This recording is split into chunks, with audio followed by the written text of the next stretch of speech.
அஸ்ஸலாமு அலைக்கும் வரஹ்மத்துல்லாஹி தஆலா வபரகாத்துஹு. ஏக இறைவனின் சாந்தியும் சமாதானமும் தங்கள் மீது என்றென்றும் நிலவட்டுமாக. அல் குர்ஆன் தமிழ் ஆடியோ உங்களை அன்போடு வரவேற்கிறது.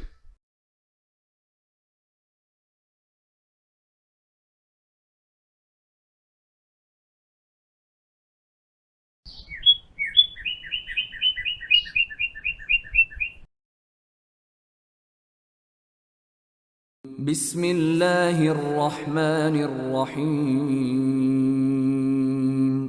அளவில்லா அருளாளன் நிகரில்லா அன்பாளன் அல்லாஹுவின் பெயரால். يا أيها الذين آمنوا أوفوا بالعقود أحلت لكم بهيمة الأنعام إلا ما يتلى عليكم غير محل الصيد وأنتم حرم إن الله يحكم ما يريد. இறைநம்பிக்கை கொண்டோரே, உடன்படிக்கைகளை நிறைவேற்றுங்கள். இவ்வேதத்தில் எவை உங்களுக்கு கூறப்படுகின்றனவோ அவற்றை தவிர ஆடு, மாடு, ஒட்டகம் ஆகிய கால்நடைகள் உங்களுக்கு அனுமதிக்கப்பட்டுள்ளன. எனினும் நீங்கள் இஹ்ராமில் இருக்கும்போது வேட்டையாட அனுமதி இல்லை. தான் விரும்பியதை அல்லாஹ் சட்டமாக்குகிறான். يا أيها الذين آمنوا لا تحلوا شعائر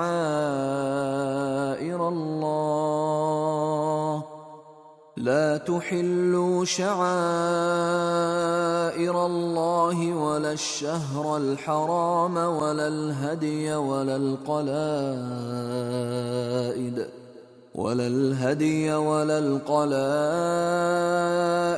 ولا آمين البيت الحرام يبتغون فضلا من ربهم ورضوانا وإذا حللتم فاصطادوا ولا يجرمنكم شنآن قوم أن صدوكم عن المسجد الحرام أن تعتدوا وتعاونوا على البر والتقوى ولا تعاونوا على الإثم والعدوان واتقوا الله إن الله شديد العقاب. இறைநம்பிக்கை கொண்டோரே, அல்லாஹ் ஏற்படுத்திய அடையாளங்கள் புனித மாதம், பலிப்பிராணி, மாலையிடப்பட்ட பலிப்பிராணிகள், தமது இறைவனின் அருளையும் பொருத்தத்தையும் தேடி இந்த புனித ஆலயத்தை நாடி வருவோர் ஆகியவை தொடர்பாக அல்லாஹ் தடுத்தவற்றை ஆகமாக்கிக் கொள்ளாதீர்கள். நீங்கள் இஹ்ராமிலிருந்து விடுபட்டால் வேட்டையாடி கொள்ளுங்கள். மஸ்ஜிதுல் ஹராமை விட்டும் உங்களை யார் தடுத்தார்களோ அந்த சமுதாயத்தின் மீதான வெறுப்பு உங்களை வரம்பு மீறுவதற்கு தூண்ட வேண்டாம். நன்மையிலும் இறை எச்சத்திலும் ஒருவருக்கொருவர் உதவி செய்து கொள்ளுங்கள். பாவத்திலும் பகைமையிலும் ஒருவருக்கொருவர் உதவி செய்து கொள்ளாதீர்கள். அல்லாஹுவை அஞ்சிக் கொள்ளுங்கள். அல்லாஹ் கடுமையாக தண்டிப்பவன். حرمت عليكم الميتة والدم ولحم الخنزير وما أهل لغير الله به والمنخنقة والموقوذة والمتردية والنطيحة وما أكل السبع إلا ما ذكيتم وما ذبح على النصب وأن تستقسموا بالأزلام ذلكم فسق. اليوم يئس الذين كفروا من دينكم فلا تخشوهم واخشون. اليوم أكملت لكم دينكم وأتممت عليكم نعمتي ورضيت لكم الإسلام دينا فمن اضطر في مخمصة غير متجانف لإثم فإن الله غفور رحيم. தாமாக செத்தவை, ஓட்டப்பட்ட இரத்தம், பன்றியின் இறைச்சி, அல்லாஹ் அல்லாதவற்றின் பெயர் கூறப்பட்டவை ஆகியவை உங்களுக்கு தடை செய்யப்பட்டுள்ளன. கழுத்து நெறிபட்டவை, அடிபட்டவை, மேலிருந்து உருண்டு விழுந்தவை, கொம்பால் முட்டப்பட்டவை, வேட்டையாடும் பிராணிகள் கடித்தவை ஆகியவற்றில் அவை இறக்கும் முன் நீங்கள் முறைப்படி அறுத்தவற்றை தவிர இவற்றில் செத்தவையும் பலிப்பீடங்களில் அறுக்கப்பட்டவையும் தடுக்கப்பட்டுள்ளன. அம்புகள் மூலம் நீங்கள் குறிகேட்பதும் தடுக்கப்பட்டுள்ளது. இது பாவச் செயலாகும். இன்று இறைமறுப்பாளர்கள் உங்கள் மார்க்கத்தை அழித்து விடலாம் என்பதில் நம்பிக்கை இழந்துவிட்டனர். எனவே அவர்களுக்கு அஞ்சாதீர்கள், எனக்கே அஞ்சுங்கள். இன்று உங்கள் மார்க்கத்தை உங்களுக்கு முழுமைப்படுத்தி விட்டேன். எனது அருட்கொடையை உங்களுக்கு நிறைவாக்கி விட்டேன். இஸ்லாத்தை உங்களுக்குரிய மார்க்கமாக பொருந்திக் கொண்டேன்.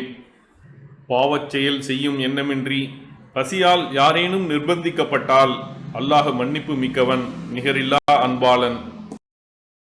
يسألونك ماذا أحل لهم قل أحل لكم الطيبات وما علمتم من الجوارح مكلبين تعلمونهن مما علمكم الله فكلوا مما أمسكن عليكم واذكروا اسم الله عليه واتقوا الله إن الله سريع الحساب. தமக்கு அனுமதிக்கப்பட்டவை எவை என உம்மிடம் கேட்கின்றனர். தூய்மையானவையும் அல்லாஹ் உங்களுக்கு கற்றுத்தந்தவாறு நீங்கள் பயிற்சி அளித்த வேட்டை பிராணிகள் வேட்டையாடியவையும் உங்களுக்கு அனுமதிக்கப்பட்டுள்ளன. எனவே அவை உங்களுக்காக பிடித்து கொண்டு வந்தவற்றை உண்ணுங்கள் என்று கூறுவீராக. வேட்டைக்கு அனுப்பும் போது அதில் அல்லாஹுவின் பெயரை கூறுங்கள். அல்லாஹுவை அஞ்சுங்கள். அல்லாஹ் விரைந்து விசாரிப்பவன்.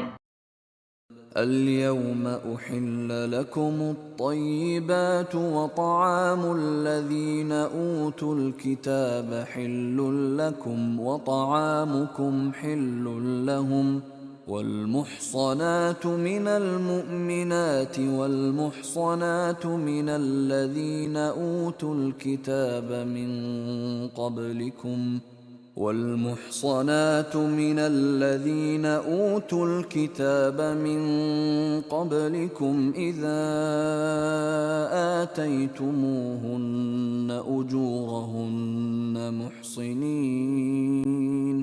محصنين غير مسافحين ولا متخذي أخدان ومن يكفر بالإيمان فقد حبط عمله وهو في الآخرة من الخاسرين. இன்றைய தினம் தூய்மையானவை உங்களுக்கு அனுமதிக்கப்பட்டுள்ளன. வேதம் வழங்கப்பட்டோரின் உணவு உங்களுக்கு அனுமதி. உங்கள் உணவு அவர்களுக்கு அனுமதியாகும். இறை நம்பிக்கை கொண்ட ஒழுக்கமான பெண்களையும் உங்களுக்கு முன் வேதம் வழங்கப்பட்டோரில் உள்ள ஒழுக்கமான பெண்களையும் விபச்சாரமாகவோ கள்ளக்காதலாகவோ இல்லாமல் அவர்களுக்குரிய திருமண கொடைகளை கொடுத்து திருமணம் செய்து கொள்வதும் அனுமதிக்கப்பட்டுள்ளது. இறை நம்பிக்கையை யார் மறுக்கிறாரோ அவரது நற்செயல்கள் அழிந்துவிடும்.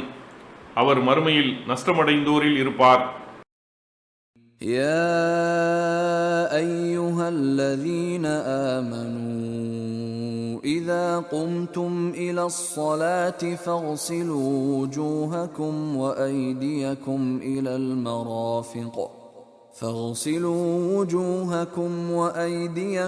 إلى المرافق وامسحوا برؤوسكم وأرجلكم إلى الكعبين وإن كنتم جنبا فاطهروا وإن كنتم مرضى أو على سفر أو جاء أحد منكم من الغائط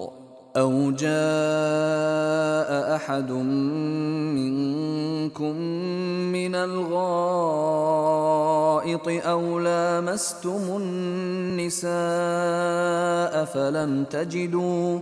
أو لامستم النساء فلم تجدوا ماء فتيمموا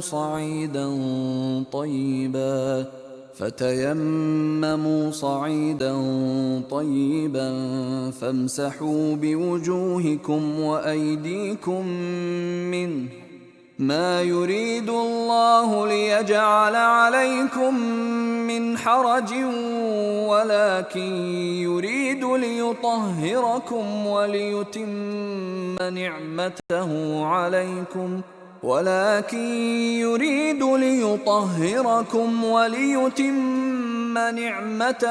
عليكم لعلكم تشكرون. இறை நம்பிக்கை கொண்டோரே, நீங்கள் தொழுகைக்கு தயாரானால் உங்கள் முகங்களையும் முழங்கைகள் வரை உங்கள் கைகளையும் கழுவிக்கொள்ளுங்கள். உங்கள் தலைகளை தடவிக்கொள்ளுங்கள். கணுக்கால்கள் வரை உங்கள் கால்களையும் கழுவிக்கொள்ளுங்கள். நீங்கள் குளிப்பு கடமையானோராக இருந்தால் குளித்துக் கொள்ளுங்கள்.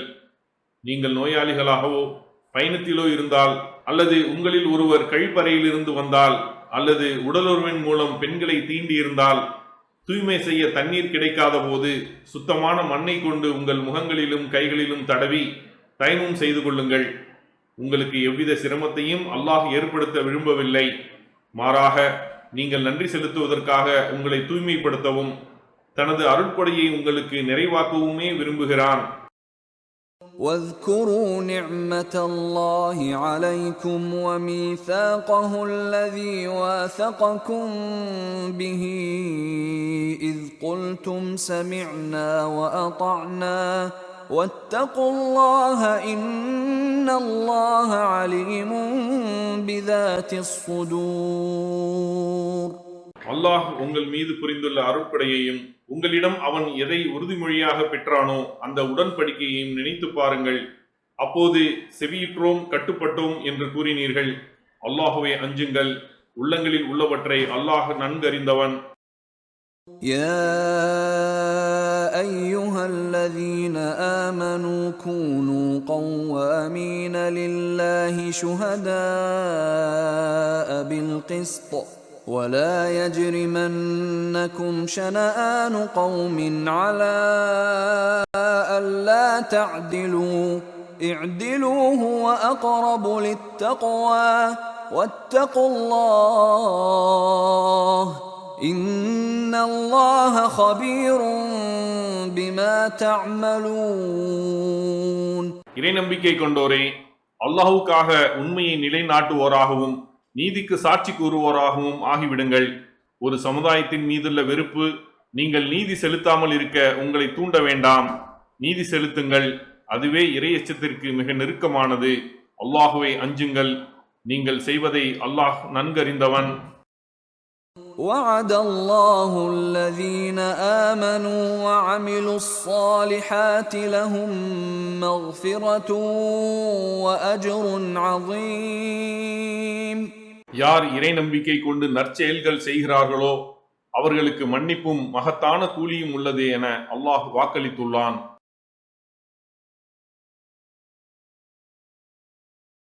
والذين كفروا وكذبوا بآياتنا أولئك أصحاب الجحيم.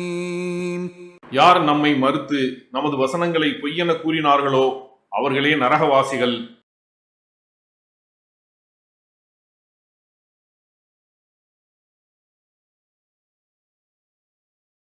ஜஸாக்கல்லாஹ் ஹைரன். அல்லாஹ் உங்களுக்கு நற்கூலியை வழங்குவானாக.